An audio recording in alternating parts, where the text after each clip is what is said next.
बड़े भाइयों ने तो सुना होगा, कितने का खरीदा? 1 लाख। धन्यवाद, ध्यान से सुना करो। ये मेरा क्लास जैसा रहता, मैं कभी भी क्रॉस क्वेश्चन कर सकता हूँ। 1 लाख रुपए का घोड़ा खरीद करके पिता और पुत्र दोनों चले, दोनों नीचे नीचे पैदल जा रहे हो, घोड़े की लगाम पकड़ के घोड़ा भी रास्ते से निकल के जा रहा है। गोविंदपुरा में से जैसे निकले पिता पुत्र नीचे और घोड़ा, तो गोविंदपुरा के लोगों ने कहा कैसे मूर्ख लोग हैं दोनों, घोड़ा साथ में है और फिर भी नालायक दोनों पैदल जा रहे हैं। घोड़ा पे बैठ तो सकते हैं, घोड़ा और काय के लिए होता है? बैठने के लिए।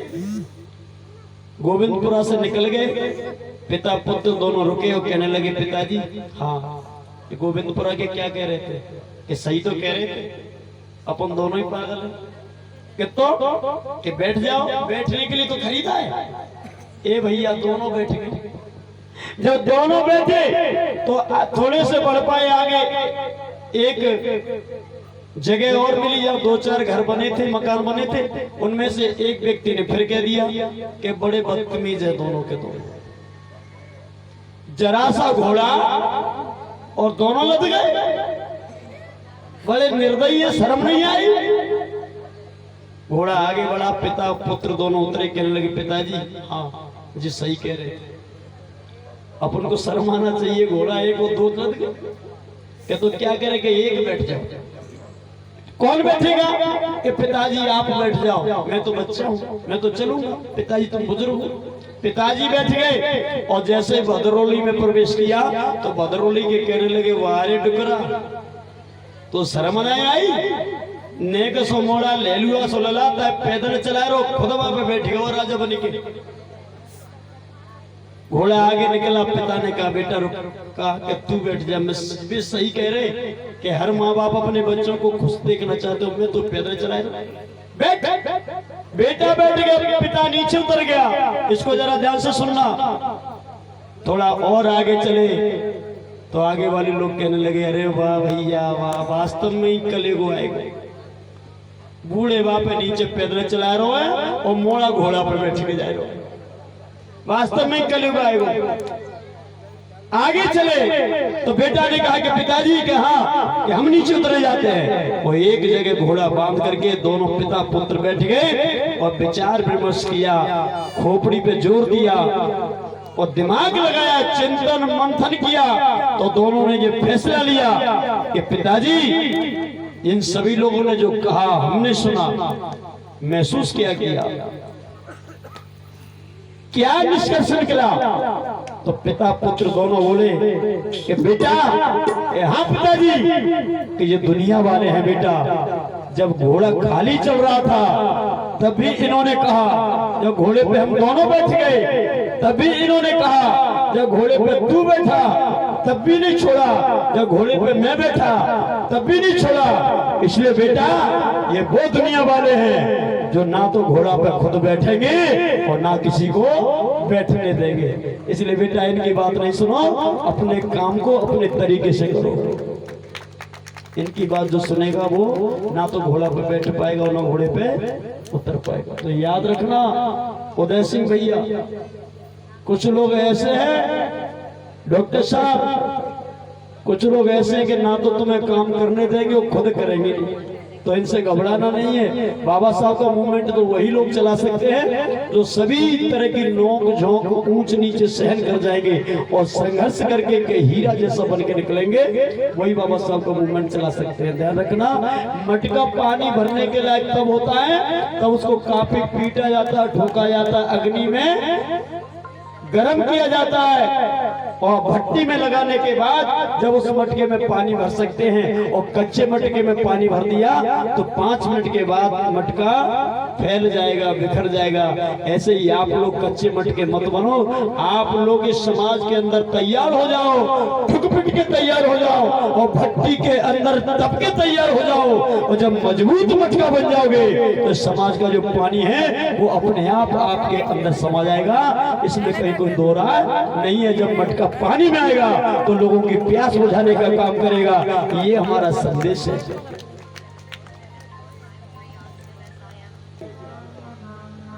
राम नाम यत मीठा है, कोई गा के देख ले।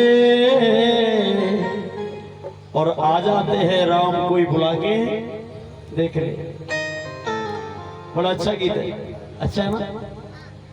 मेरी बहन बेटियां कह रही है बहुत अच्छा। एक और सुनो है, मुरली वाले ने घेर लई, अकेली दीदी पनिया गई। जी वो अच्छा बोलो, अच्छा है? हाँ बहुत अच्छा। मुरली वाले ने घेर लई, अकेली दीदी पनिया गई, तू काय को गई? क्यों गई? पता नहीं था कि ये घेरेगा। और एक और गीत, रघुनंदन भूले ना समाए, और लगुन आई गई मेरे अंगना। जीव अच्छा ये मतलब लगुन तेरे घर में आ रही है, और रघुनंदन अयोध्या में जैसे 700 किलोमीटर बाइक कैसे पता पड़ेगा कि गोविंदपुरा में लगुन आई, वो कैसे भूले? बताओ, बताना तो पड़ेगा बहुत जी। गीत तो तुम्हारा ही है, ए रघुनंदन भूले ना समाए, लगुन आई गई हरे हरे पीरे पीरे कारे कारे। हमने के काय जी काय को गाय रही? कह माई मई होगा ती तई गाय रही। हमने भाई अम्मा से पूछी काय माँ तू काय को गाय रही? कह माई सास गाय रही तई गाय रही। पतो का हुआ ना, लकीर की फकीर बन के बैठी, मतलब चली आ रही है, चली आ रही, वो मैटी ना जा रही।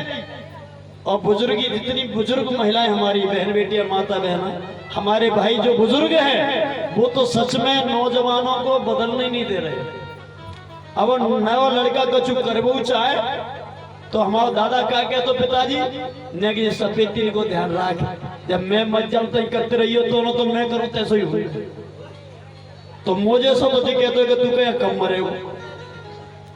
मेरे जैसा तो अपने पिताजी को भी कह देता, अगर बाबा साहब के मूवमेंट के बीच में मेरा पिता भी टांग अड़ाता है तो सुमन प्रताप बहुत अपने पिता को भी बर्दाश्त नहीं कर सकता। इस बात का ध्यान रखना।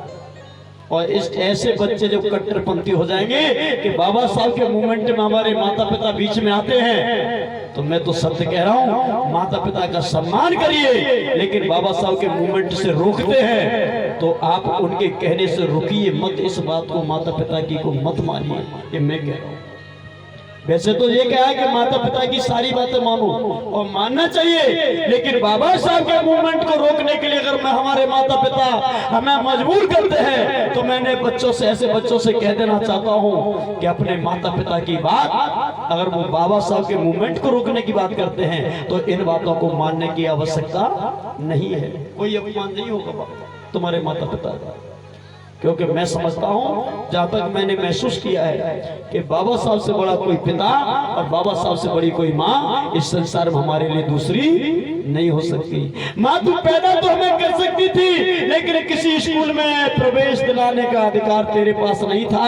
पिता तुमने पैदा तो हमें कर दिया, लेकिन हमें मास्टर, डॉक्टर, कलेक्टर, इंजीनियर बनाने का ताकत मेरे पिताजी तुम्हारे अंदर नहीं थी। अगर मास्टर डॉक्टर बना हूं तो पिताजी तुम्हारी बदौलत नहीं, मैं परम पूज्य बाबा साहब डॉक्टर भीमराव अंबेडकर की बदौलत बना हूं। इसलिए इनसे बड़ा संसार में और कोई ना था, ना है और ना कभी हो सकता है।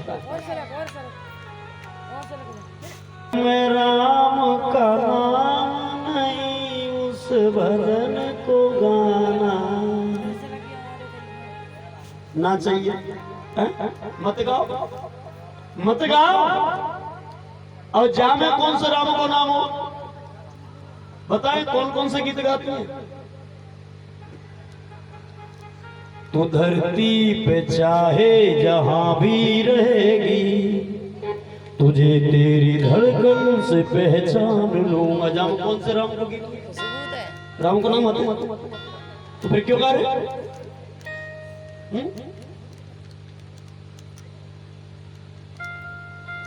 मोहब्बत इनायत करम देखते हैं। जब राम को सीता को नाम होता क्यों गा रही? दूल्हे का सेहरा सुहाना लगता है। क्या मतलब क्यों कर रहे हो? और एक ही चलाए कि जिस भजन में राम का नाम नहीं उस भजन को गाना। फिर क्यों गा रहे हो? और हम ये कह रहे हैं कि जिस गीत में जिस भजन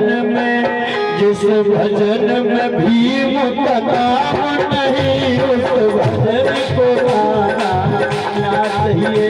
जिस भजन में भीम का नाम नहीं उस भजन को गाना ना चाहिए। उस भजन को गाना ना चाहिए। उस जगह पे जाना ना चाहिए। उस भजन को गाना ना चाहिए। उस जगह पे। हेलो जसपाल जी भदरौली से 100 रुपए का सहयोग कर रहे हैं। एक बार जोरदार ताली आप भी बजा दो। सोवरन सिंह जी ये भी 100 रुपए दे रहे हैं। बिना नाम के हो। पत्नी क्या कहती है? बाबू आजकल क्रेज चल रहा है। को हुए हेलो बाबू, हाउ बेबी, कब आ रहे हो? लोग खिला रहे हैं।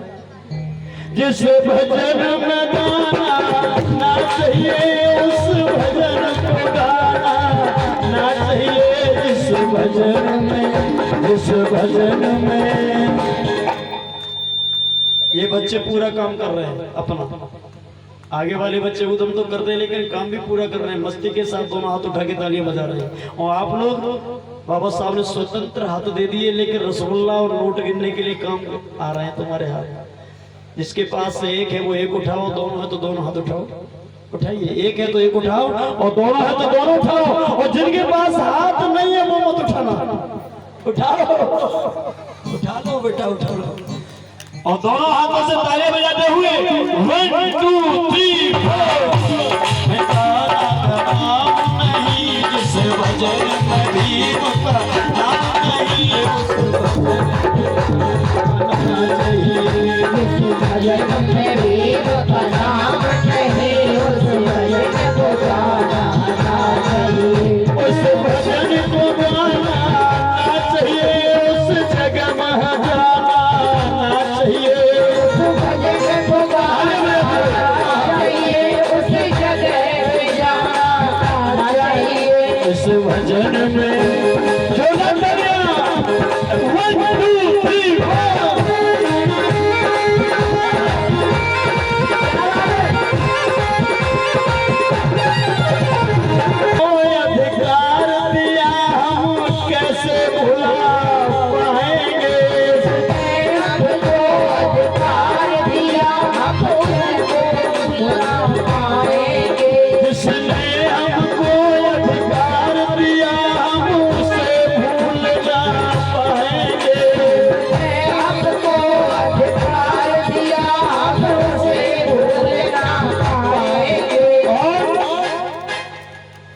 ₹100 दे के गए और 100 रुपए 100 बार हमने